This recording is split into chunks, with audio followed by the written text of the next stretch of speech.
చాన్నాళ్ళ తర్వాత ప్రేమ కథతో వస్తున్నాను అంటున్న సిద్ధార్థ్. మిస్ యూ సినిమా నాకు చాలా ప్రత్యేకం. రాజశేఖర్ ఈ చిత్రకథ చెప్పినప్పుడు ఆసక్తిగా అనిపించింది. చాన్నాళ్ళ తర్వాత మిస్ యూ లాంటి ఒక అందమైన ప్రేమ కథతో తెలుగు ప్రేక్షకుల ముందుకు వస్తున్న ఈ సినిమాని ప్రేక్షకులు ఖచ్చితంగా ఆదరిస్తారని అనిపిస్తుంది అని హీరో సిద్ధార్థ్ అన్నారు. ఎస్ రాజశేఖర్ దర్శకత్వంలో సిద్ధార్థ్, అష్కా రంగనాథ్ జంటగా నటించిన చిత్రం మిస్ యూ.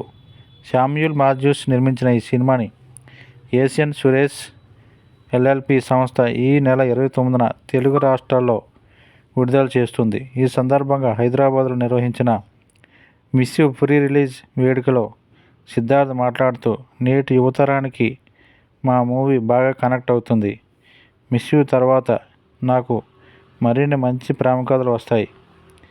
గిబ్రాన్ ఈ సినిమా కోసం 8 అద్భుతమైన పాటలు ఇచ్చారు. శామ్యూల్ గారు ప్యాషన్ ఉన్న నిర్మాత. ఈ సినిమాని మంచి ప్రొడక్షన్ విలువలతో నిర్మించారు. మా సినిమాని తెలుగులో రిలీజ్ చేస్తున్న ఏషియన్ సురేష్ ఎల్ఎల్పి సంస్థకు కృతజ్ఞతలు అని అన్నారు.